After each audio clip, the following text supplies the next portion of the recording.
Welcome to the channel, and today we are continuing with the part 2 of the energy in motion studies, understanding potential and kinetic energy. So if you haven't watched the part 1, please do well to watch before moving to the part 2 for better and clearer understanding. Without much ado, let's dive in right away. Today, our lesson will be focusing on the application and examples of potential and kinetic energy. So the first we want to look at is the examples and application of potential energy. And the first point is stretched rubber band. So when you stretch a rubber band, it's stored potential energy. You let go of it and it flies. Boom. So what it means is that when it is stretched, the rubber band, it's stored potential energy. And when it is released, it moves. And the level of the stretch determines the speed at which it should go. All right. The second point is water at the top. Know that water at the top of a waterfall has potential energy before it falls. So as you can see in the image, on top there is potential energy. But the moment it falls, it comes with speed or movement. So before falling, the water has stored potential energy because of the height it is. And as it falls, it now moves or change into kinetic energy. Now the next thing I want us to look at is apple on a tree. An apple hanging high has more stored energy than one closer to the ground. So the higher the apple, the more stored or potential energy it has. Excuse me.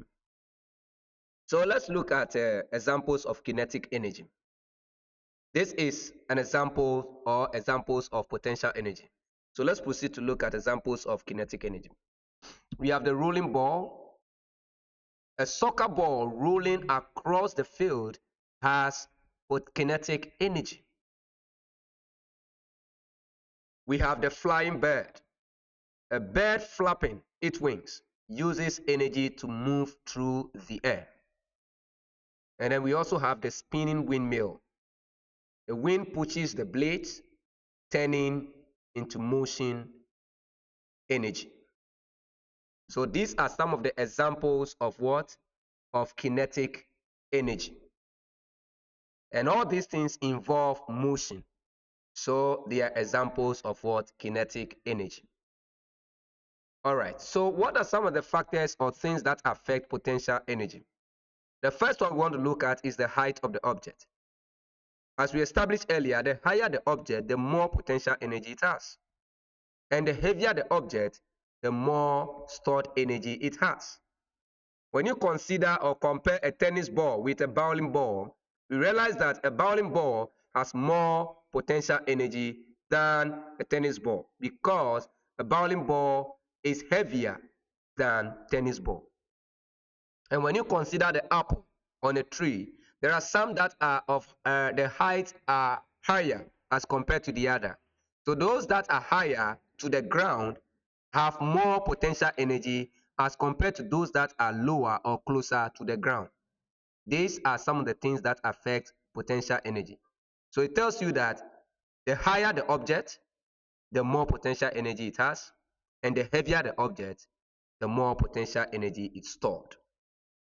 Now let's look at another factor which affects both kinetic energy and potential energy. Is the mass and the speed of the object. Now a heavy boulder has more potential energy at the top of a hill than a small rock. So when it rolls, it has more kinetic energy. As established earlier, you know how heavy the object is determines the speed it descends with. So if the boulder, as heavy as it is, compared to a small rock, when you throw it, A small rock could hit somebody's head without having a greater impact on the person. But when compared to the boulder, when released, it has higher impact on the person, even killing the person as compared to the small rock. This tells you that the heavier the object, the more stored energy it has, and the faster it goes as well, as compared to what the possibly a rubber band or a polythene rubber, which the air or the wind blows in the sky, or which is placed on top of a hill. When released, you know that it will go with a lower speed as compared to a heavy object. So when you consider a bicycle going 5 meters per hour, it has a less kinetic energy or motion energy than the one going for 15 meters per hour. Because in these circumstances, you realize that the speed is higher. So the faster it is, the more kinetic energy it needs or it has. So these are some of the factors that affect both potential energy and kinetic energy. We have the mass and the speed, and then we have the mass and the height. So we need to understand this in relation to potential and kinetic energy. So how does energy move from one state or one form to another? Now let's look at the yo-yo. You know that when the yo-yo is held at the top in our palm or hand, it holds or stores potential energy. And as it drops, that energy becomes or has been released into motion and then turns into kinetic energy. So here is a clear view on how energy changes or potential energy changes into kinetic energy. So when the yo-yo is held at the top in the hand, it stores potential energy. But when it is released, it now discharges or is now set into motion, thereby changing from potential energy to kinetic energy. Okay, we move on to look at the gravitational potential energy. Now we know that gravity plays a role in potential energy. So as we are about to see, we will understand that there are some things that make potential energy more stronger, and that is the force of gravity. And there are two things that enhance or that enables that to happen. That is the height and the mass. You know, height and mass determines how much gravitational potential energy an object has. So the higher the object, the more potential energy is stored. So as we established earlier, a tall tree having apples on them and compared to a short tree with apples, realize that the one that is tall has a higher stored energy or potential energy as compared to the one that is short. And when that object is heavy, it also comes down with a high speed as compared to the one that is short. When it's even heavy or not heavy, its impact or its speed to the earth is less as compared to the one that is high. So when we talk about mass, heavier objects store more potential energy. For example, we compare the bowling ball and the tennis ball being at the same height. Still tells us that the one that is heavier has more speed as compared to the one that is what? Not heavy. So when you look at the diagram or the image, the higher the object, the higher the potential energy. And the medium the object, the medium the potential energy. And the lower the object, the lower the potential energy. Okay, so that is how gravity plays a role as far as potential energy is concerned. Now let's look at kinetic energy in action. As explained earlier, when the object is heavy, its speed is higher. So the mass and the speed matters. So kinetic energy increases when the object moves faster and when an object has more mass. So as we see, maybe if we have a pebble rolling slowly, it has a less kinetic energy than a big boulder rolling faster. And when you compare these two, you realize that the boulder is heavy as compared to the pebble. And this, as heavy as it is, will enhance or increase the speed of the boulder as compared to the pebble. All right, that is kinetic energy in action for you. And then we move to the potential energy in action. You know, a roller coaster at the top stores energy because of its height. So as it releases, even a least movement downhill increases kinetic energy. But when it is at the top, the kinetic energy reduces or decreases, whilst we have higher potential energy. But when it is released and going downhill, you realize that the kinetic energy increases because it moves with high speed. And this is kinetic energy in action. So at the height, it stores potential energy. When it is released downhill, the stored energy becomes a motion energy or kinetic energy. So this is also an example of how potential energy changes from potential energy to kinetic energy. And this is a perfect real life example of how energy changes form. Now let's consider energy transformation as well. We know sometimes we have when we are cycling, okay, we are cycling uphill and downhill. We also shows those changing forms of the energy that we are talking about. So maybe when we are cycling, we realize that at the height, the speed, or at the top, the speed is low. But the moment it descends, and at that time at the top, it is having potential energy at its maximum peak. But the moment it is descending downhill, you realize that the potential energy is now converting into kinetic energy because the object has reached or has been in motion. So that is where you also experience kinetic energy at its high peak. And as it is ascending, you realize that kinetic energy is also giving way for potential energy to assume or to resume. So we realize that this thing goes on and on in our daily activities. Sometimes we climb hill either through walking or cycling or driving or riding. And all these things are application of potential and kinetic energy. So at the top, we have the maximum potential energy where we have minimal kinetic energy. When it is descending downhill, we have potential energy being converted to kinetic energy. And at the bottom, we realize that there is a high level of what? Kinetic energy, because it has descended with a high speed. When you reach that level, it becomes higher. And then at the bottom, we have minimal potential energy because the speed there is very high. And as it descends, as it ascends, climb the hill again, kinetic energy becomes low, whilst potential energy becomes what? Higher as it rebuilds in that capacity. So this is what happens, or this is how energy is being transformed from one state or one form to another.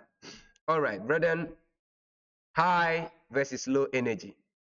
We realize that an apple on a high branch has more energy, and as it falls, the energy becomes kinetic energy. And then we have energy on a bike ride, top of a hill, and at the top, we have kinetic energy very low, but potential energy very high. We have pedaling down. So when potential energy becomes kinetic energy with increasing speed. And at the bottom of the hill, because it has high speed, there is high level of kinetic energy, and then there is low level of potential energy. And then the circle begins in that again and again. So that is how potential and kinetic energy works. All right, it is discussion time. You know, energy is all around us. And we have come to the realization that in our daily lives, we are surrounded by different forms of energy. Just that we have no idea, but today we have come to the clear understanding that we have potential energy and we have kinetic energy. And these two energies are all around us. And that is what we are circling in, day out. So the question of discussion is, where do you see potential and kinetic energy in your daily life? Think about jumping on a trampoline, swinging, or dropping something. When is energy being stored? And when is it in motion? Probably you might have said trampoline, highest point equals maximum potential energy as it stopped, and then as it fall, there is high level of kinetic energy as it move faster downhill. And then you also say in swinging at the highest point, potential energy is stored in there. That will help, will aid the speed you should descend with.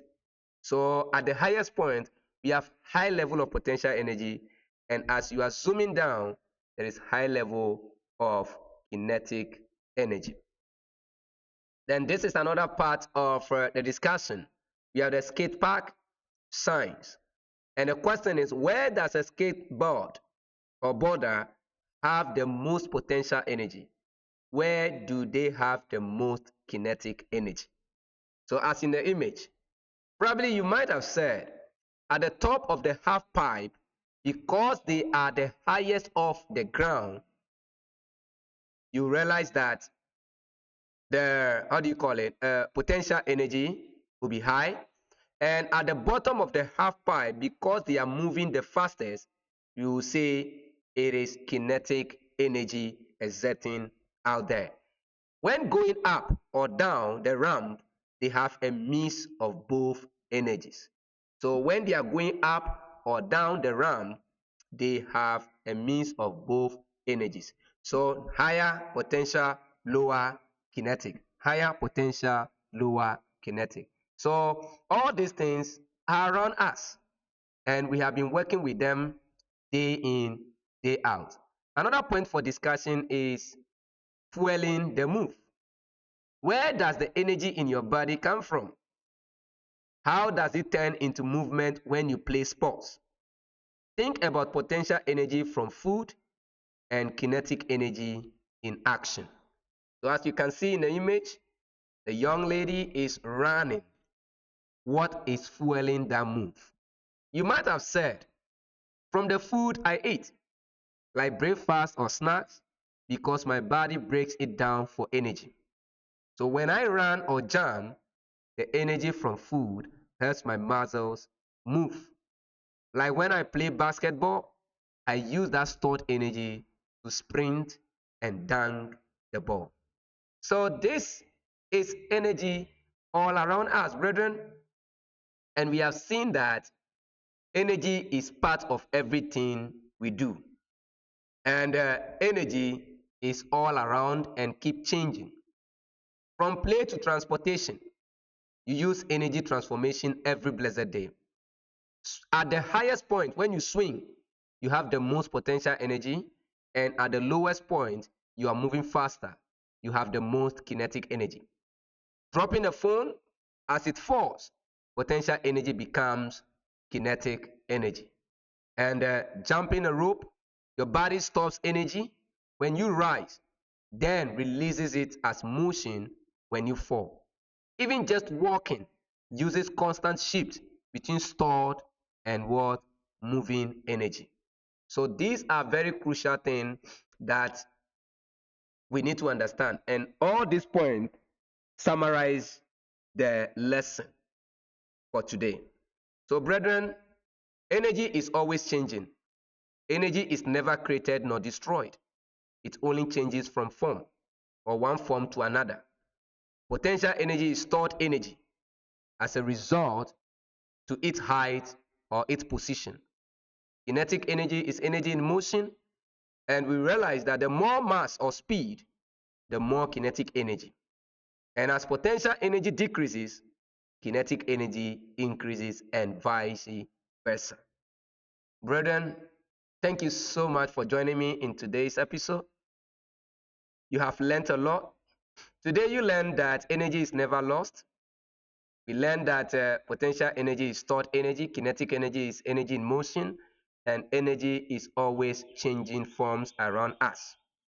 And as always, if you find this video lovely, like the video, subscribe to the channel, and share it with a friend who is learning science. Drop a comment below and tell me one example of potential or kinetic energy you see at home. Until next time, keep observing, keep learning, and remember, energy is always at work around you.